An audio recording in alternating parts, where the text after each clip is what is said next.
Hello and welcome to the webinar Pitching and Fundraising in the US and UK.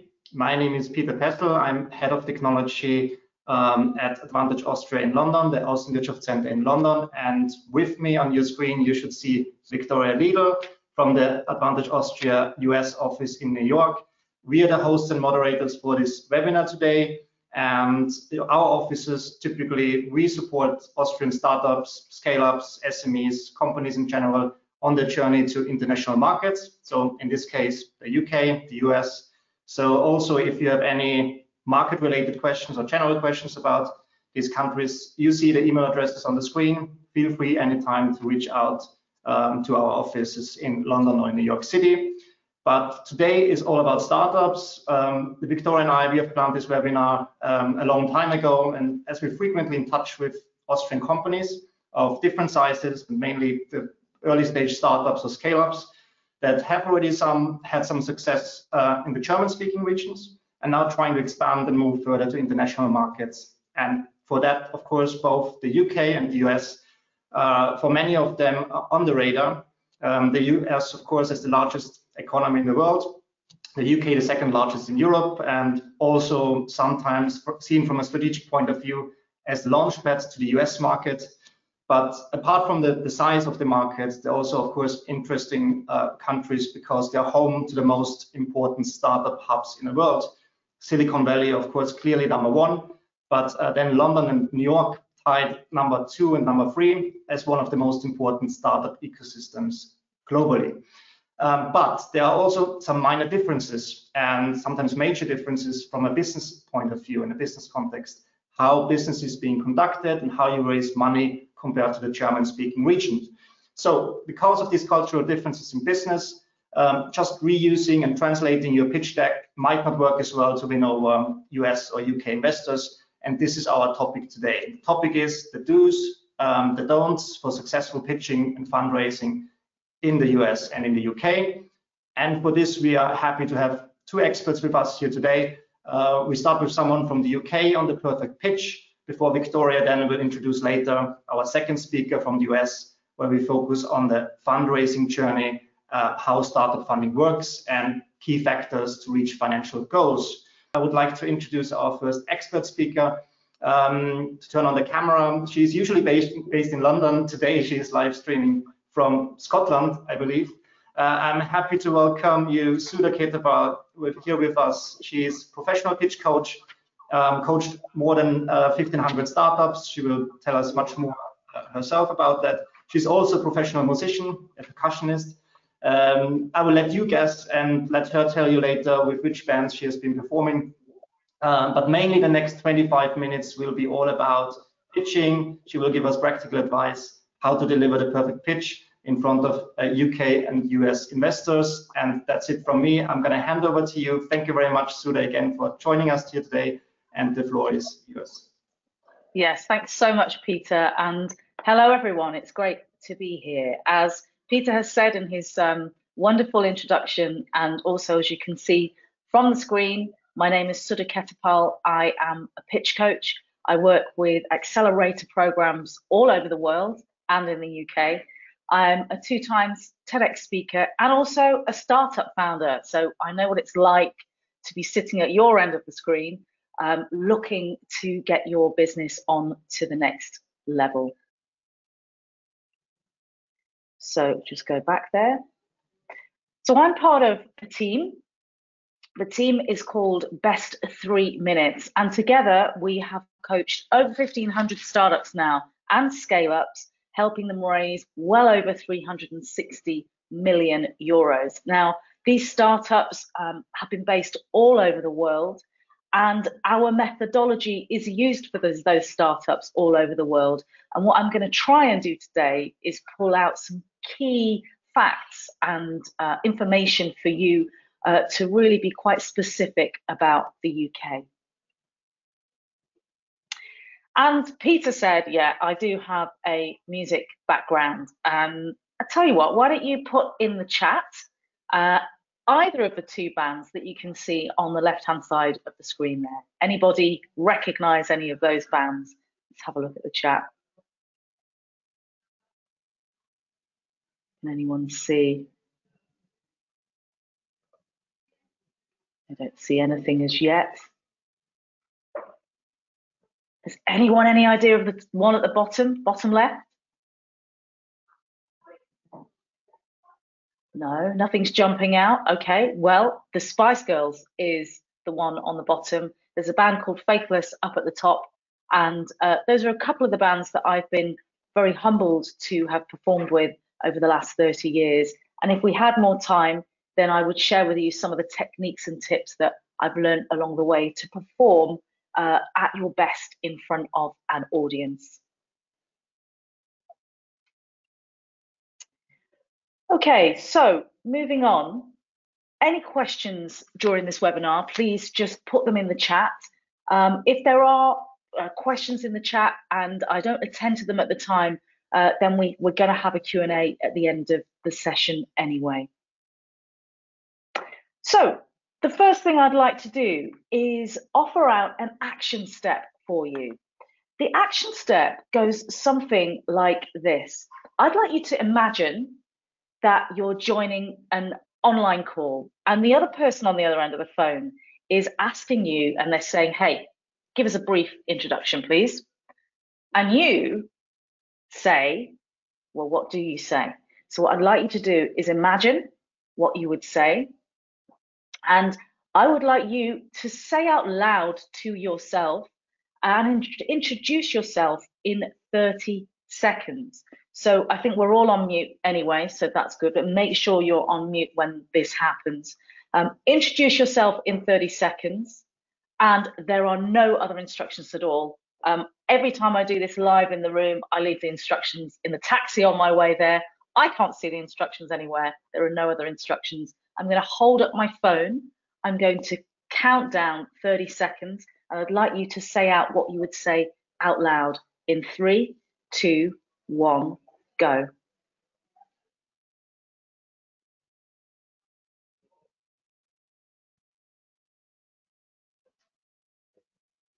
Ten seconds in.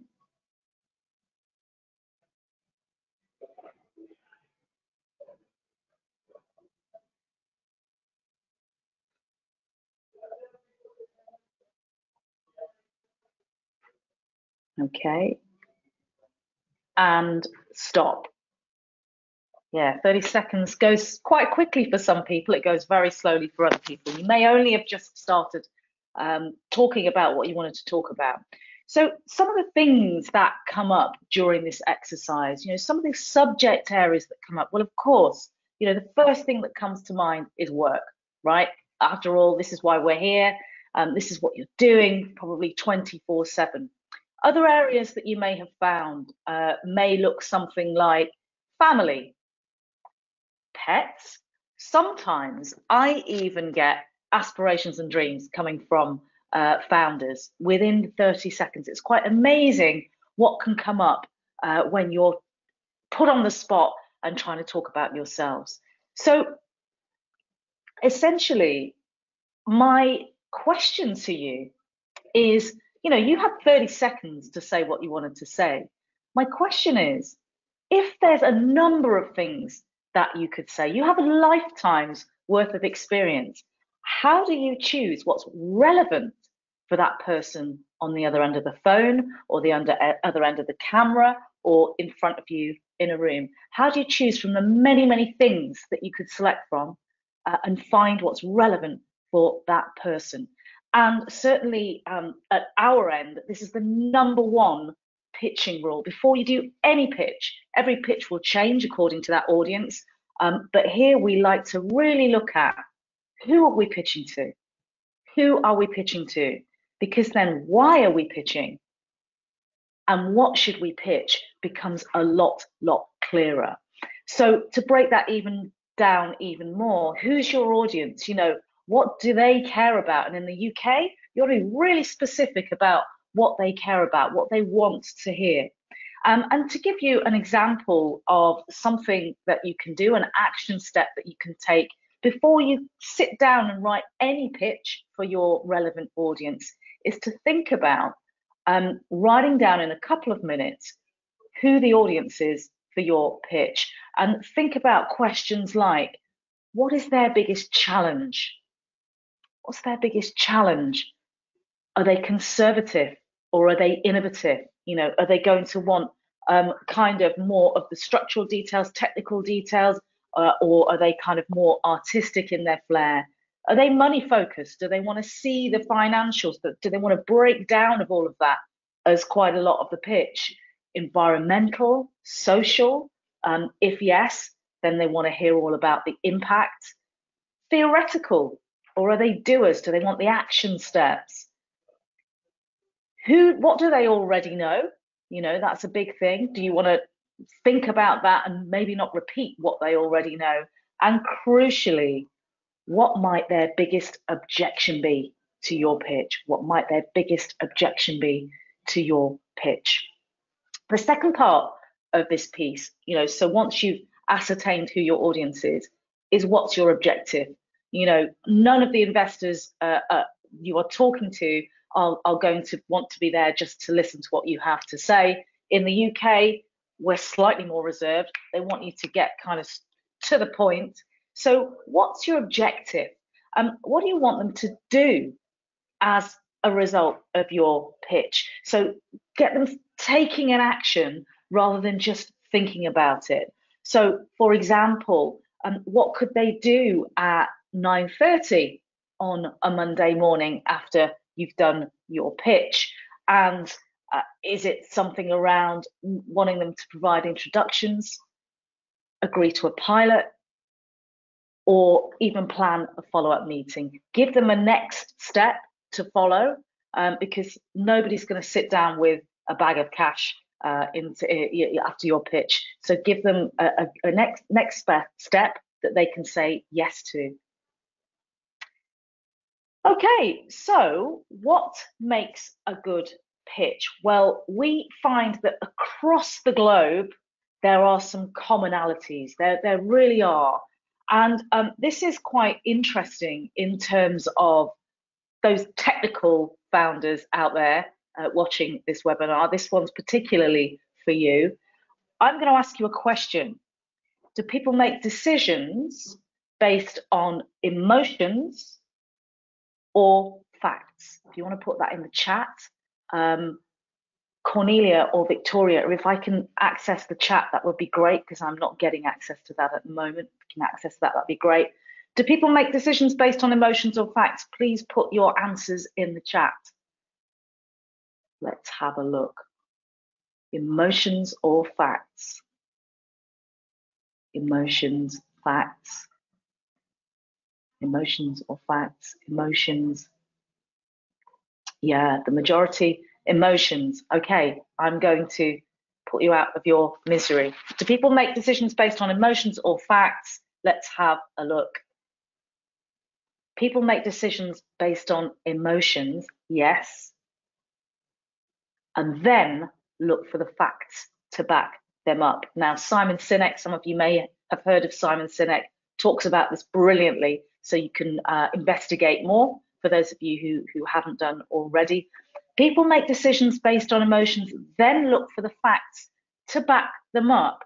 And so for all of you data people, theoretical people, engineers, technical people, this is crucial because you want to hook them in with some kind of emotion and then give them the facts afterwards. And this is the way that our brains work. It's quite reptilian in the way that our brains work. So the best pitches then combine the rational and they combine the non-rational as well. And to break that down, well, what does that look like? The rational, you will probably know, some of the key things that go into a pitch: the pain, quantifying the opportunity, the product, what's unique, some success perhaps, what's in it for them, the investors, the investment itself, and something around the teams, the skills and experience. That is absolutely crucial. The non-rational elements, this is so often missed. The non-rational elements include the pain, yes, but making the pain human. What does it mean for people? What does the pain actually mean on a human level? The team, wonderful. Talk about your team, the skills that you have, the combined amount of years that you've been doing it. How about something around the character of the team? You know, what binds you together? What's brought you into this startup in the first place? Something around that.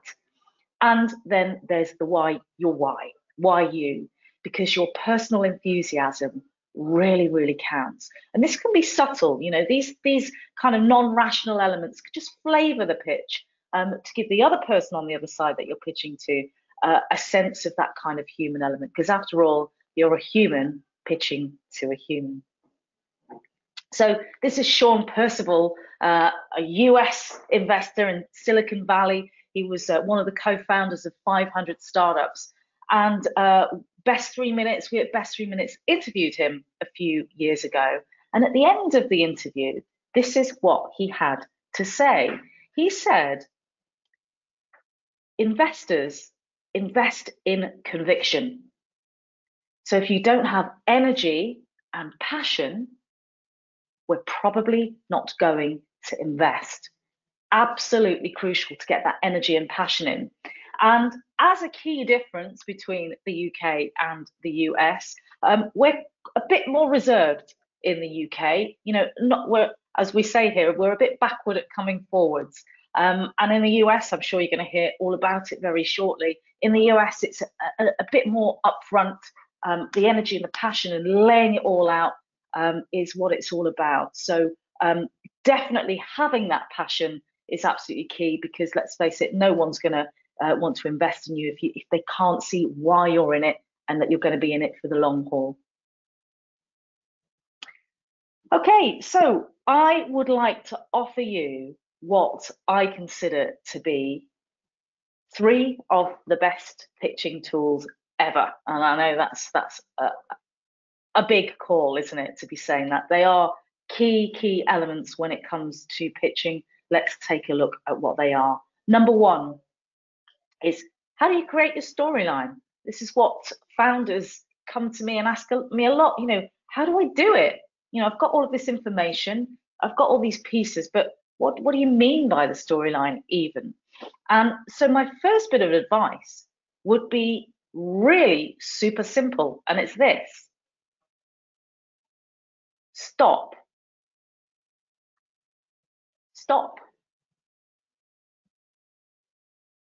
And don't open PowerPoint. Don't open PowerPoint until you know what you're going to say. Now, we all do it. Nobody's to blame. We've all got our information on our computers. So the natural thing to do is find some images from an old deck, all our information that we've got, you know, the text, then we go into PowerPoint, and then we get obsessed, you know, oh, shall I make it Helvetica?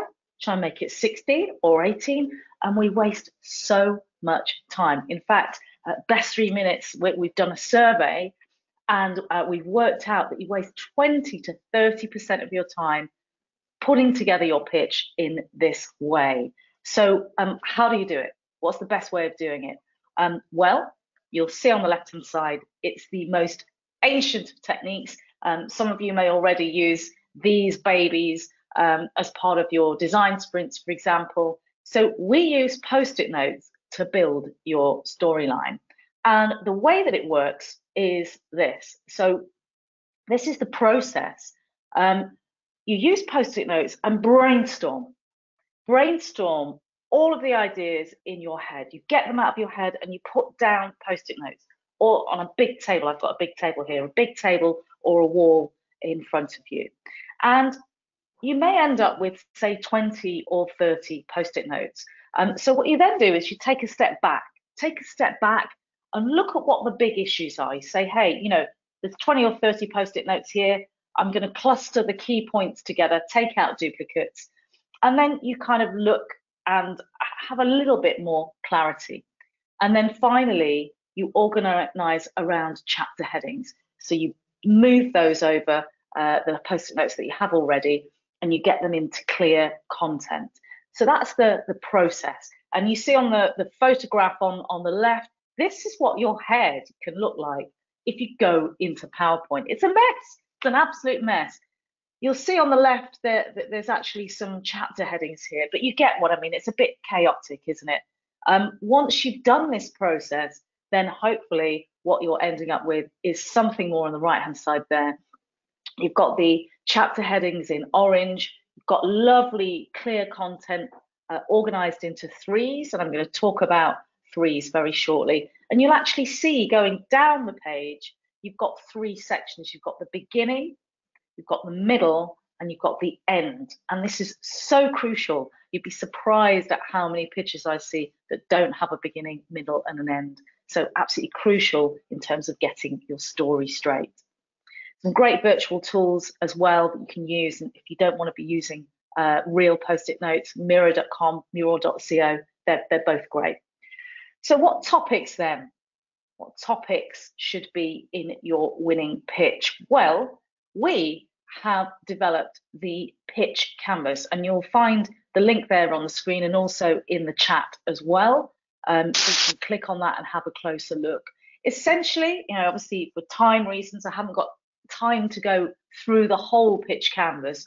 What it is, it's a one-page brainstorming tool, that can get you thinking in a different way. So even if you've got quite a well-developed pitch, you might even be at Series A or B, I would offer to just use it, even as an exercise to maybe get a different angle on something. There are 11 blocks of content. We've found that this flow works great. Again, depending on what content that you choose that's relevant for your audience, you may want to change some of those around. And what you'll find is that there are a series of carefully curated questions that have been developed with hundreds of startups, thousands of investors as they've developed their storyline. So the questions on there are geared really towards getting you thinking differently and thinking of what it's like for your audience and your customer. I'm going to go through just 3 of those for today. And the first one to touch on, obviously, you want to be talking about the pain, which is the problem that you're solving, which you all are probably doing anyway.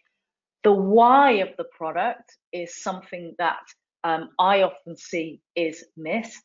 And crucially, what's the human result of the problem you're solving? And you'll find on those questions on the pitch canvas, they're geared towards you looking at the human effect of the problem that you are solving.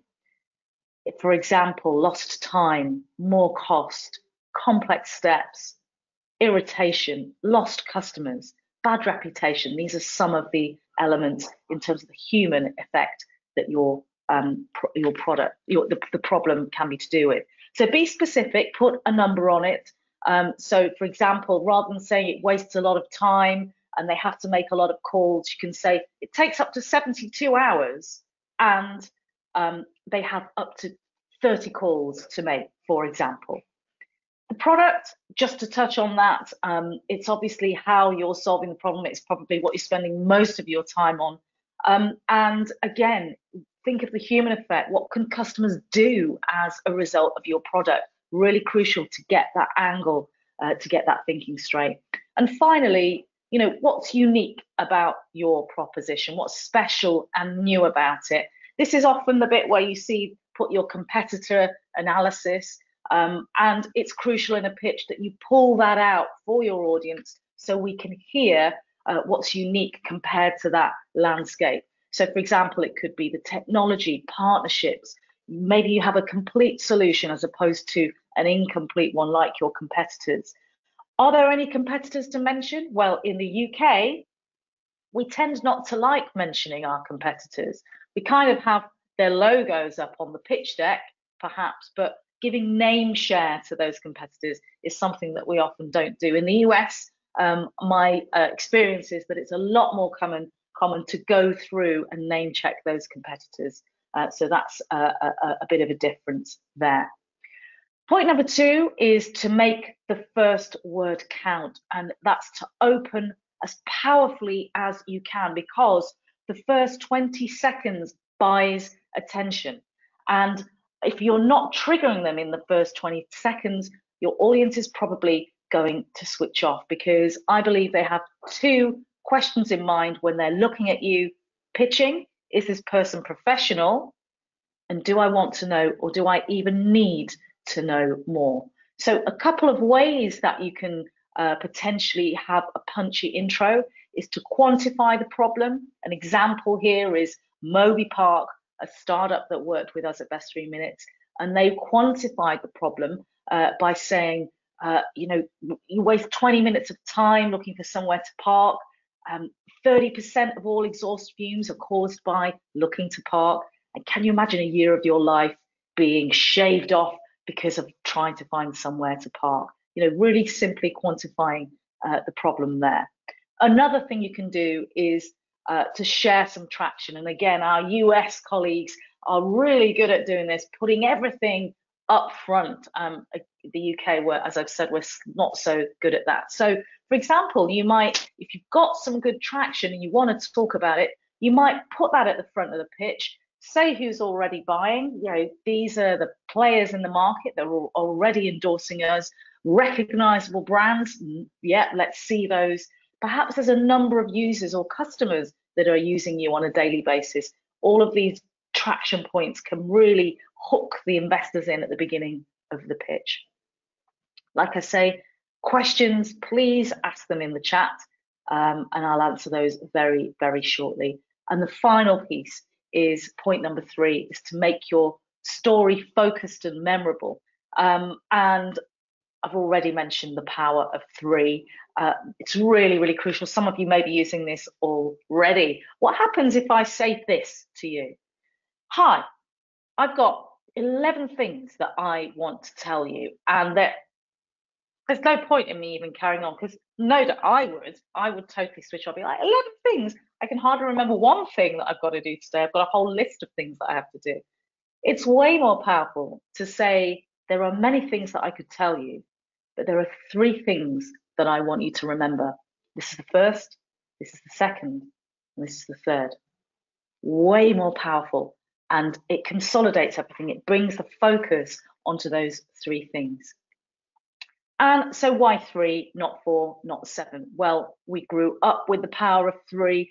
Think Goldilocks and the 3 Bears, the 3 Musketeers, 3 Blind Mice. These are all kind of story, children's storybooks in the UK. Maybe you have your equivalent in Austria. We're all big kids at the end of the day. We can't remember things. So 3 has the most amount of complexity with the most simplicity. So it's really beneficial. We're surrounded by 3s as well. So it's ready, steady, go. Lights, camera, action. Beginning, middle, and end, crucial for your pitch. And the power of 3 is used by some of the greatest communicators of all time. How do you apply it? Well, you could, for example, break down your pitch into 3 big qualities. So you could say, our product is faster, it's lower cost, and much easier to use. Or you could say, for example, break your whole pitch into 3 big chapters, talk about the problem, the solution, and it's way more easier to implement, and then talk around that as well. I want to leave you in the last minute or so to think about some considerations, a bit more kind of business-wise when coming into the UK. Surprise, surprise, I'm going to give you 3. And the first one is around legalities. So not to get too much into this, there are some very, very simple differences between the UK and the US. For example, we call our some of our contract stuff the Articles of Association. And in the US, it's more the certificate of investors and bylaws. They're pretty much saying the same thing, but we just call them different things. Obviously, breaking that down would be done by a lawyer. These are some considerations to consider. The next one is around the fact that there's less glitz. I've already insinuated some of that. I'm sure that Taylor can continue on with enlightening us more in the next half of this webinar.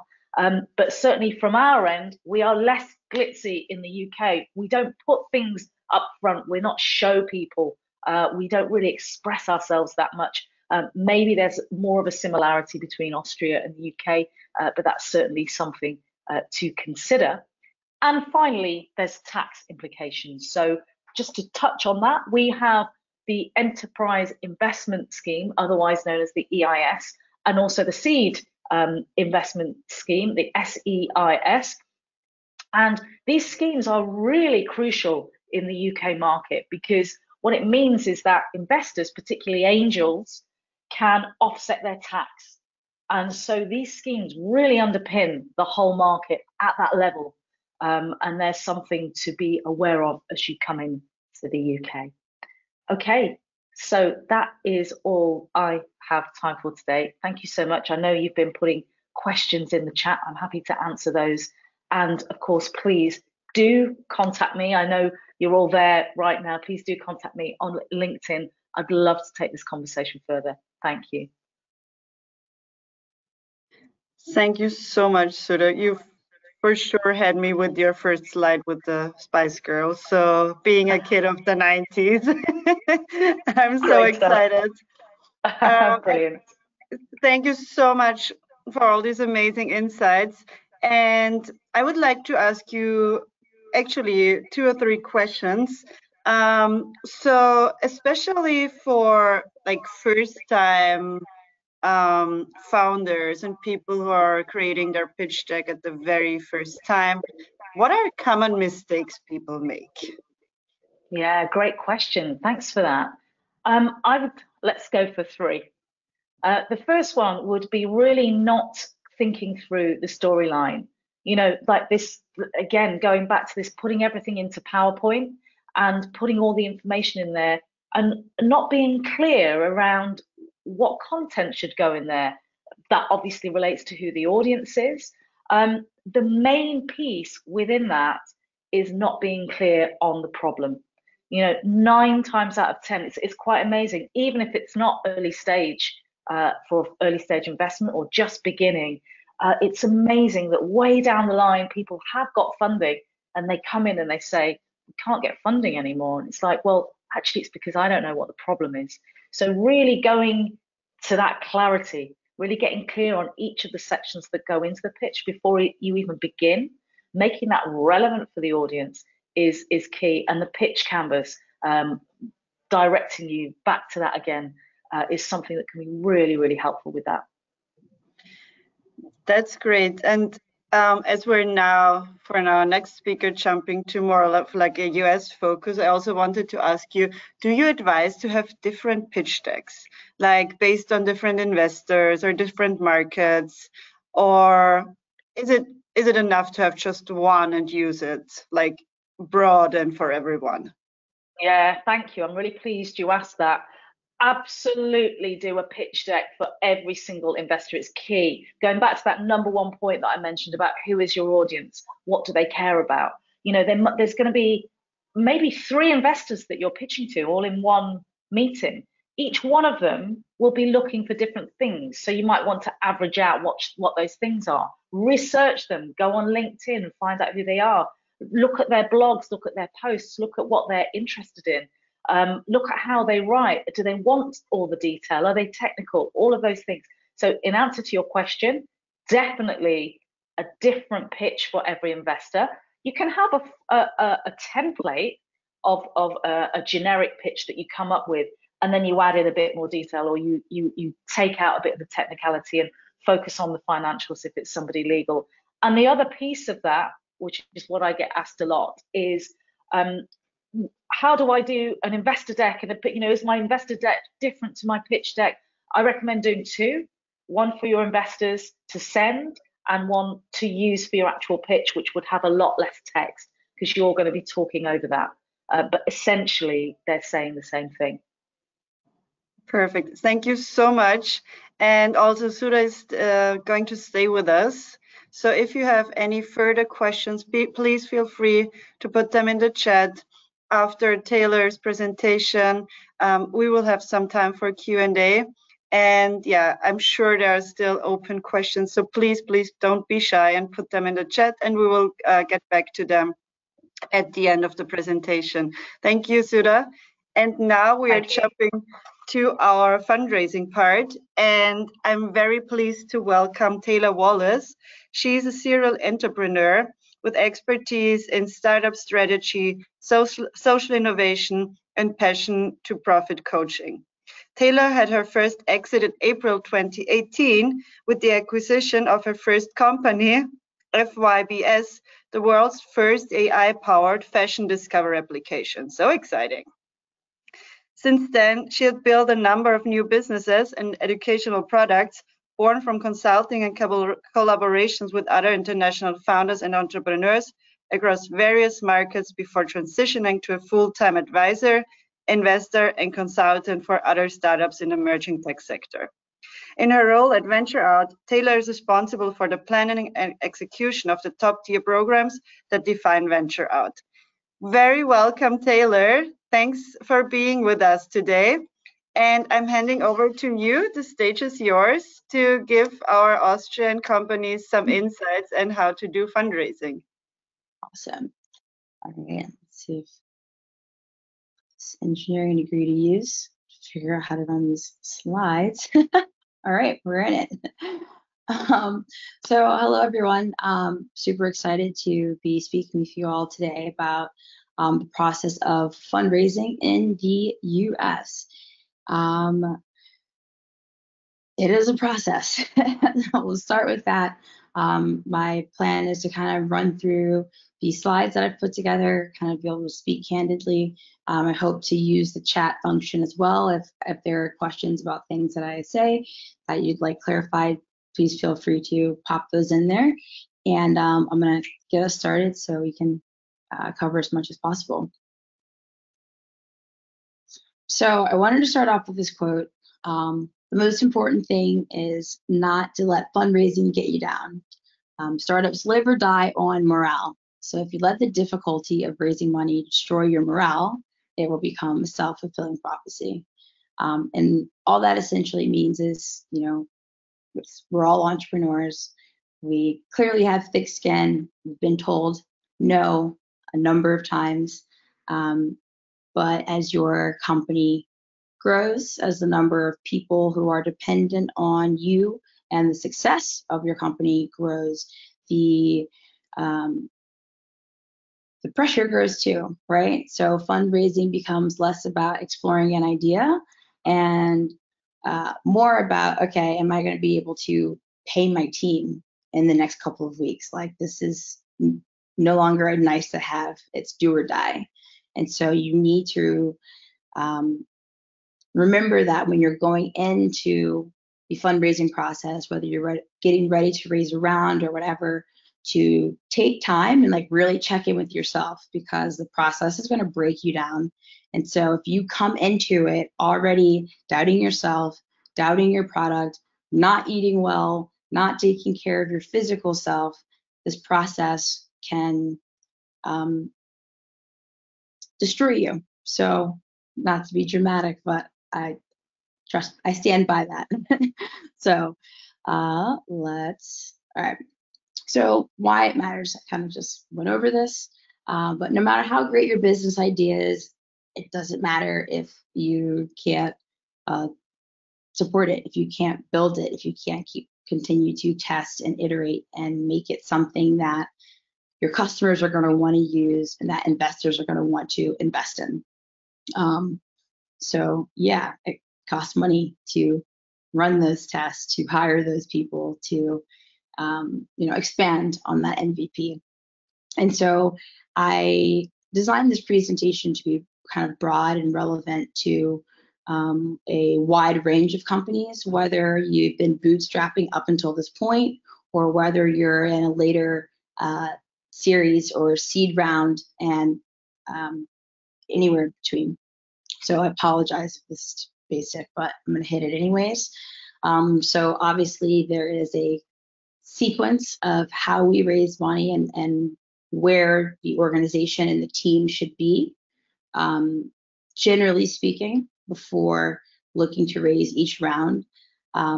There is no hard line rule of what's right and wrong, but there is kind of a tried and proven general trajectory. So I wanted to kind of just hit that. But before I do, there are a number of ways, obviously, to finance your business. You guys know this, but I did want to highlight that today's presentation is going to be mostly looking at venture capital, a number of ways to bring in capital to your company. And each kind of has their pros and cons, from how much money it is that you're looking to raise to how flexible you are with how much equity you're willing to part with or how much influence you're willing to accept. So for the sake of today's presentation, I'm focusing primarily on venture capital, but I just wanted to obviously acknowledge that there are a number of ways to finance your business. All right. So I want to just kind of throw in like a high level. Again, there are no rigid rules when it comes to where your company needs to be when deciding what and when you want to raise a different round. But here's just like one clear, beautiful, in my opinion, way to kind of look at what that progression traditionally looks like. So when we're looking at pre-seed companies, that's typically when you're going to find that bootstrapping, family and friends, like that base bare amount of money that you need to test proof of concept, right?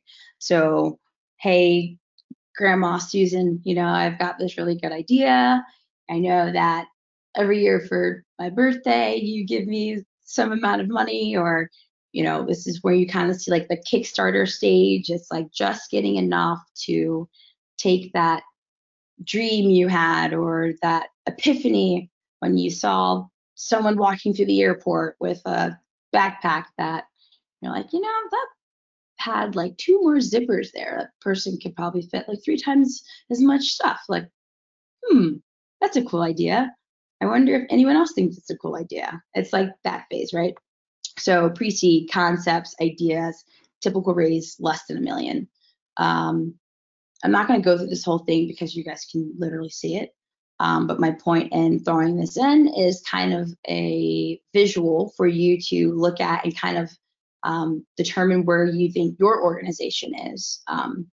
Because the timeline, as well as the specifications for each stage, are also very different depending on what industry you're in, what success you've been able to demonstrate. So if you're pre-seed and you throw something on Kickstarter and you raise, $1 million, $2 million, some crazy amount of money, let's say, in like 2 months, like that's going to catch the attention of any investor. So it's not like you need to like dumb yourself down to like go back in time to follow this sequence. But if you are, let's say, you've bootstrapped up to demonstrated product market fit, or you have the metrics that makes you a competitive player in your space, then don't dumb yourself down because you feel like that's the way it has to be done. Like, no 2 companies are the same, no 2 investors are the same, no 2 funds are the same. So know where you're at and own that. So okay, now the juice, the point that I think that everyone's really here for, finding the right investors. Everybody is not for everybody, and I think that is one of the most important things to keep in mind when you are sourcing funding, right? As I mentioned in the very beginning of this presentation, when you're fundraising, it's like, to say it's like war might sound aggressive, but it's not. If you're subscribed to like TechCrunch or Crunchbase or any of those publications that are constantly sending out newsletters, you're just getting bombarded with like, unicorn round raise, like more money is being invested in venture capital or in retail tech or whatever. now than ever. Like, it makes it sound like you could just, like, you know, put an ad in the Post and then people are going to just throw money at you. Yeah, no, it's not going to happen. And so sometimes when you've been told no, no, no, no, no response, no, no, and you finally get an answer, you're like, yes, awesome. Okay, like, what do you need from me? Here's all of our information. Here are all of our credentials. Here's all of our stats, our deck, blah, blah, blah. And you don't even know who the person on the other end of the screen is. And what I mean by that is, okay, yeah, you look them up on LinkedIn, like, yeah, they're an investor, but this person has the potential to be your work husband or wife for what could be 10 plus years, right? So these relationships are not ones that you want to take lightly, right? So just because someone's offering to write you a check, you need to do your due diligence and not be distracted by the shiny object syndrome, the shiny object in this situation being their cash. So, investor prospecting. As I mentioned, investors have the possibility to play a huge role in the trajectory of your company. So finding an investor that is a good match with the needs of your company in terms of like where you are, where you're seeking to be, what their area of expertise is in.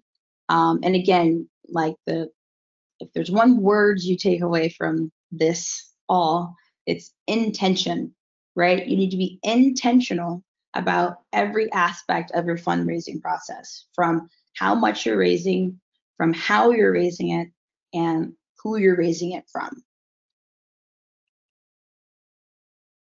So here's a list of do's and don'ts for investor prospecting. I thought it would be more straightforward than me rambling anymore. So investor prospecting means like prospecting, right? Just like sales prospecting. So there are hundreds of thousands of investors in the world, right? You got to narrow that list down. You don't want to do a shotgun, spray and pray and hope that someone responds, because they can feel that it's really impersonal. And for a lot of these people, it's like offensive. So let's start with the do's. Do leverage your network. If you've gone through an accelerator, if you are part of an entrepreneurial community, SheWorks, Startup Grind, any of these organizations that bring together entrepreneurs, investors, advisors, really start to take a more active and consistent role in these organizations. So showing up when they have meet and greets, networking events, like leverage that. Utilize the tools that are available to you. So not only can you prospect and kind of like research investors, funds, all of that stuff on sites like Crunchbase, but you need to make sure that your stuff is together on these sites as well, because just like you're using Crunchbase or LinkedIn or AngelList to find them, they're doing the same thing to find you, right? So if you send over this pitch deck that talks about how much success that you've had and how happy your customers are and all this great stuff, and then they go to research you and there's nothing there, huge red flag. So like make sure that you can back up what it is that you're saying, right? So that social proof is important. Understand the primary, secondary, and tertiary sectors of your business, right? So obviously you kind of have that pitch in your head of like, this is our business and this is, what we do. But take a second to kind of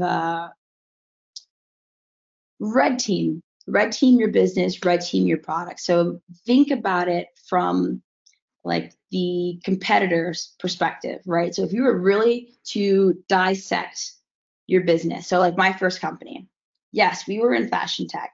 So high level, fashion, retail tech, e-com, right? The actual engine of our company was an incredibly intense like a machine learning powered predictive analytics engine. So we're also in the AI space.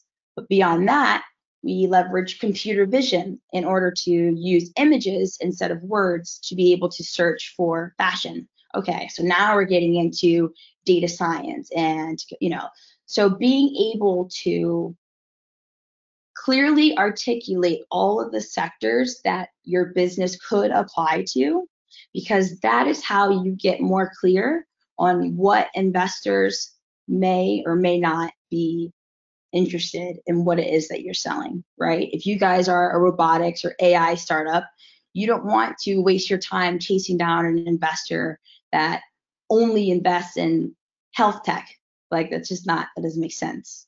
But if your product is in retail tech, AI, and I don't know, advertising, and you find an investor that has a demonstrated track record of being interested in all three of those things, like, oh baby, we've got gold, right? So we want to focus our attention on the investors that have the highest likelihood in caring about what it is that we've built or that we're trying to get them to invest in. So know your business. So yeah, focus on finding investors or VCs or funds that have interests and are currently financing companies and industries that are related to yours. An important distinction here is finding investors that are invested in companies related to yours, not your competitors. So in the U.S., there is a gray area, when it comes to money and a number of other factors, but specifically money. If you reach out to a firm or a fund, right? Let's say they already have a startup in their portfolio that is a direct competitor of yours, and you pitch to them, you send them your white page, you send them your deck or something. Not that all VCs or investors are evil, but if they were to hear something that they liked in your pitch that they know could help a company that they're already invested in, they technically would not be breaking any laws to take some of those ideas and use it to help their baby be more successful. So you really need to be mindful about how much you share about your company without being so guarded and rigid that you miss out on opportunities. So again, going back to that word intention, like knowing what you want, knowing where the person that you're talking to is, where they're coming from, and really fine-tuning how you say, or what you say and how you say it. I'm going to try to move a bit faster, guys. I apologize. I realize I'm okay. So yeah, do your homework, have your deck, business plan, all that stuff ready to go. You might be sitting at a bar one day just needing to blow off steam and hear the person next to you talking about how their fund is, looking for something new and exciting to invest in. Like, heck yeah, serendipitous. Like, funny you should ask. Like, let me tell you about my company. Elevator pitch. They give you their card. Cool. Send me over a white page. They're not going to be waiting around for a week for you to send them that document. More than likely, they will have forgotten who you are within 24 hours. So having all of that stuff ready, hot to go, and being really on top of following up with leads and connections that you make, crucial. Let's hit the don'ts. Don't send canned or impersonal mass emails. Again, investors can tell, they hate it, it's offensive, and it can get you blacklisted. Not in a super dramatic way. They just, it's just the nature of the business. They're constantly getting bombarded with messages and emails. You don't want to be perceived as a founder who doesn't care enough to write a personal message if you're asking a person for, potentially millions of dollars. Come on. Don't harass people. There is a healthy cadence. So that doesn't mean send one email and they don't respond and they hate you. think about how many emails you get in a day, and then multiply that by like 4. And that's kind of the life of a venture capitalist, right? So you want to build out like a drip campaign, just like you would when you're trying to influence the behaviors of your customers. You want to do the same thing with the investors that you're interested in, right? Because a lot of the times when you're speaking to potential investors, what you may hear as a no is actually a not yet, right? So let's say based on where you are as a company, based on where your team is, based on where the product is, it may not be the right fit for a firm or an investor in that moment. But 6 months down the road, now you have an in-house, we hired a CTO. We've, figured out how to cut our cost of customer acquisition in half. We've got accepted into this accelerator. Okay. Now you guys are looking more like the type of company that we would invest in. Like, let's talk.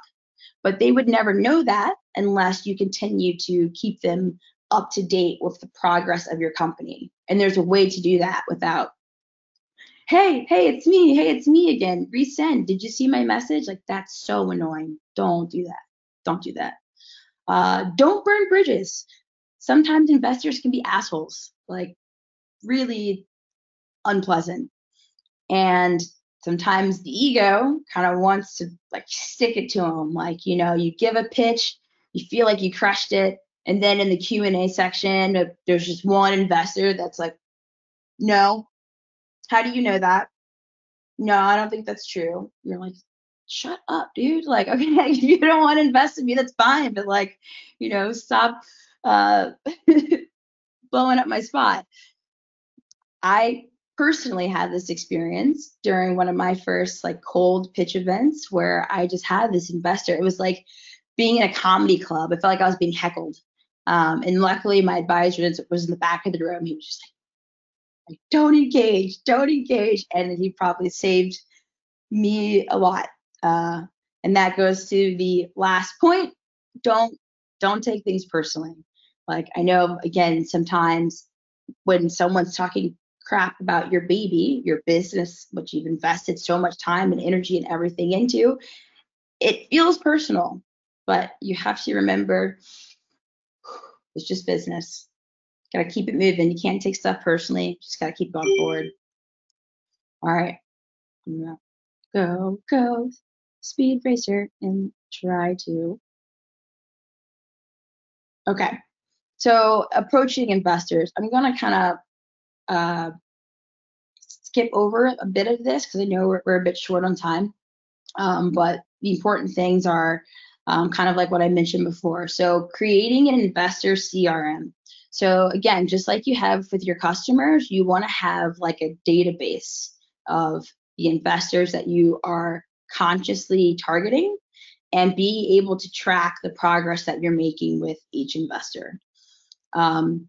So creating that list of possible investors. So using those tools like Crunchbase, searching by sector and segment and finding relevant potential leads that would go into the CRM.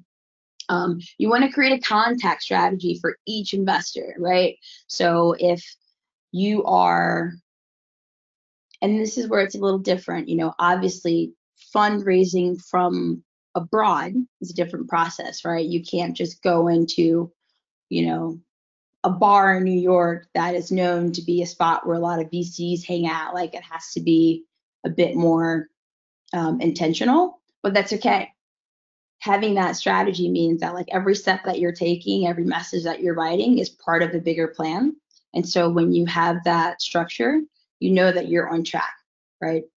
Ask for intros. So again, using your network, don't be embarrassed to reach out to like that kid that you talked to like once in college and like, yeah, you're connected on LinkedIn, but not really friends. Like, go for it. Like, throw that ego out the window. Be like, hey, Carl, I know it's been like 17 years, but I see that we have this mutual friend or this guy, and I would really appreciate introduction. Like, here's what I'm trying to do. Here's how I think he could help. Like, let me know if you'd be willing to facilitate it. Like, you got to put yourself out there to get these worms, right? So yeah, creating and sending out regular investor updates. I explain why that's important. Many no's are not yet.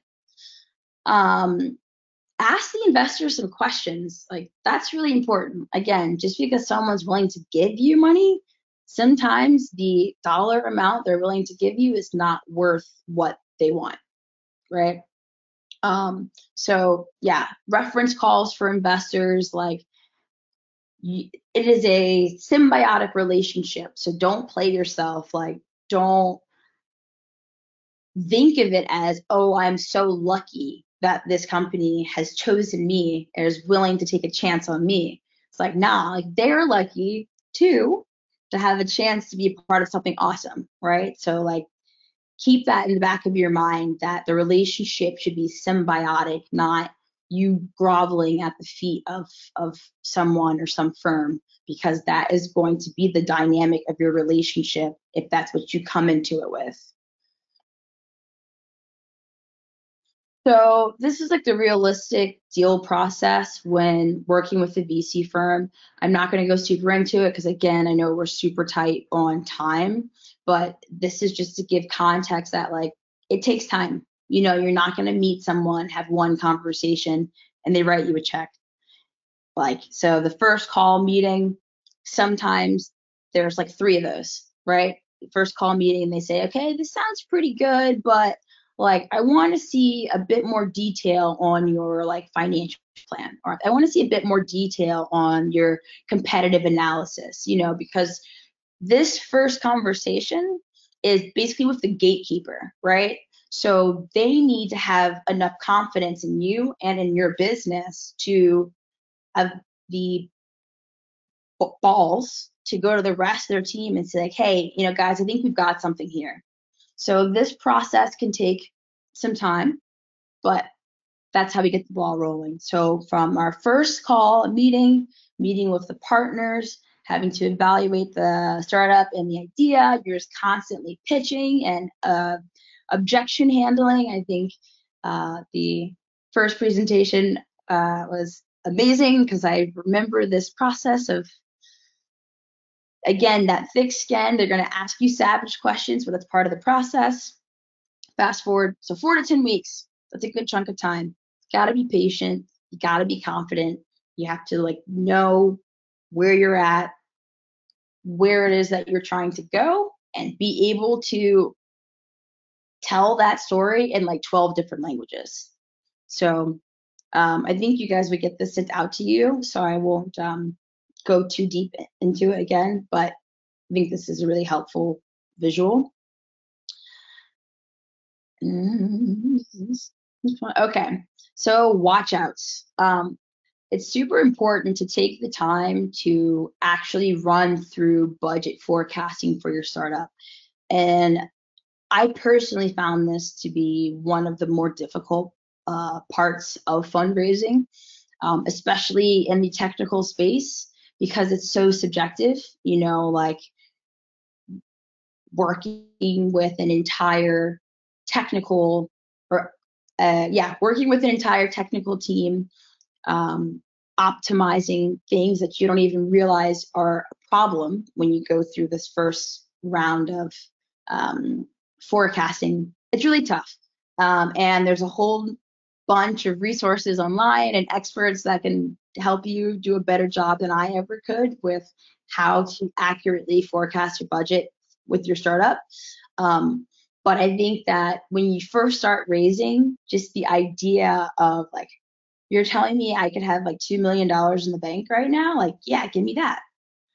But that $2 million isn't free, right? So if you only need 1 million, or if you only need 500,000 to get your company from point A to point B, then that should be your focus. Because when you raise more money than you need, something's got to give, right? So that's either more equity that you're giving away, more debt that you're taking on. There's always a trade-off. So you really need to be intentional about how you approach fundraising, or the value of what you want to raise. Be mindful of predatory terms. I always recommend bringing in a lawyer or having like quality advisors or mentors, coaches, whatever, as you're going through this process to kind of be like your sanity sounding board that can look over the terms or that can be on these calls with you and let you know when things that are being asked of you are reasonable and when they're not. Because early on, I was like, like there's all of these little idiosyncrasies, certain firms are notorious for being like anti-NDA, which I thought was so weird. It's like, why won't they sign a non-disclosure? And my advisor was like, oh, well, they're always, that's their culture, basically. So without getting into too many backstories there, be mindful of the small print. There's like nothing shitty, pardon my language, there's nothing worse than losing ownership of your company. And if you're not mindful with how your terms are structured, that can very easily happen. It happens all the time. Logic is rarely logical. So a lot of the times as founders, especially as technical founders, we know our product so well that we have this like strong confidence in what it is that we're doing and how successful it's going to be, right? So we can show the numbers, we can show the traction, we can show the customer reviews, and say like, anyone who sees this can tell this product is fire and like they would be lucky to invest in it. That attitude is a very dangerous one because there's a difference between being confident and being cocky, and investors can tell. And investors don't want to work with founders who are cocky or who are stubborn. So it could really negatively impact your business to assume that everyone thinks like you, or assume that like I'm right, and if you don't see this, you're wrong. So being able to kind of take a step back and have confidence in your product without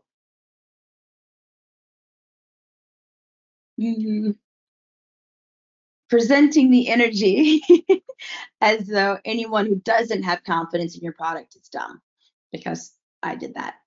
Oops.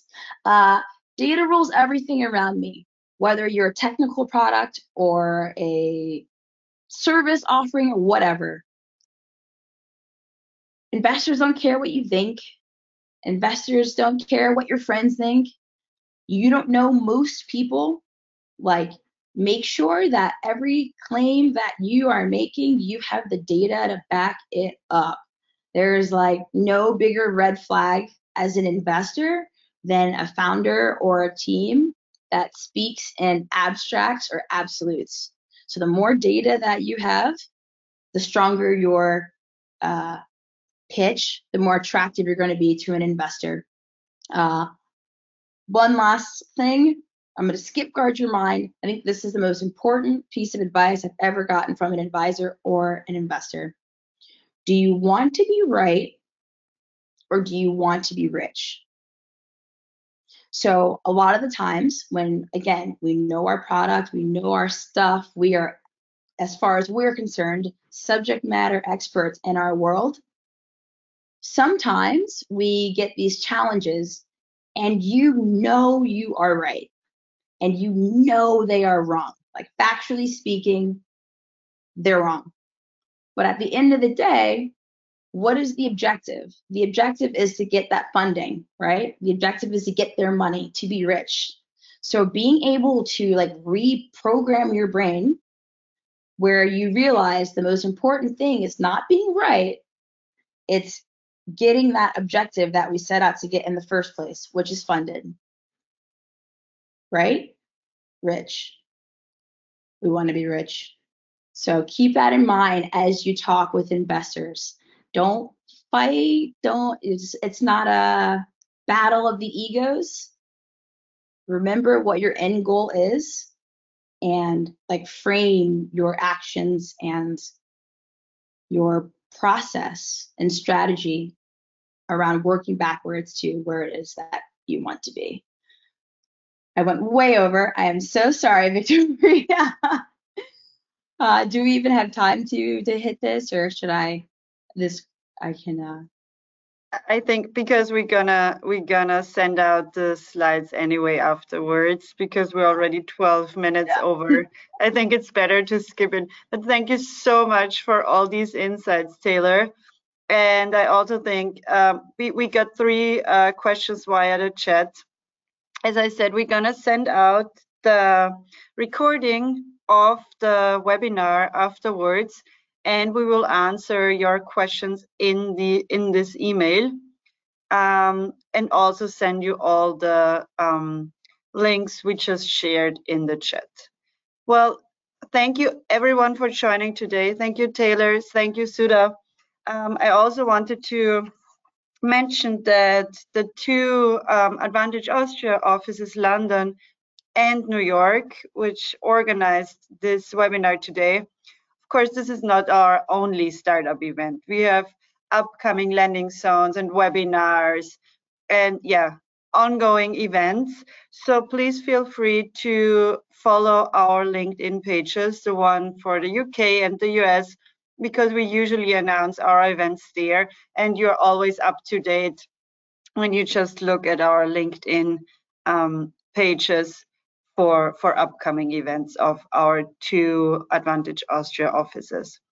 Well, thank you again for joining, for taking the time, for giving us the insights to the 2 topics, fundraising and pitching. It was amazing. It was great. I myself learned a lot. Thank you everyone for joining. Have a great Tuesday. Oh, Tuesday it is. And bye.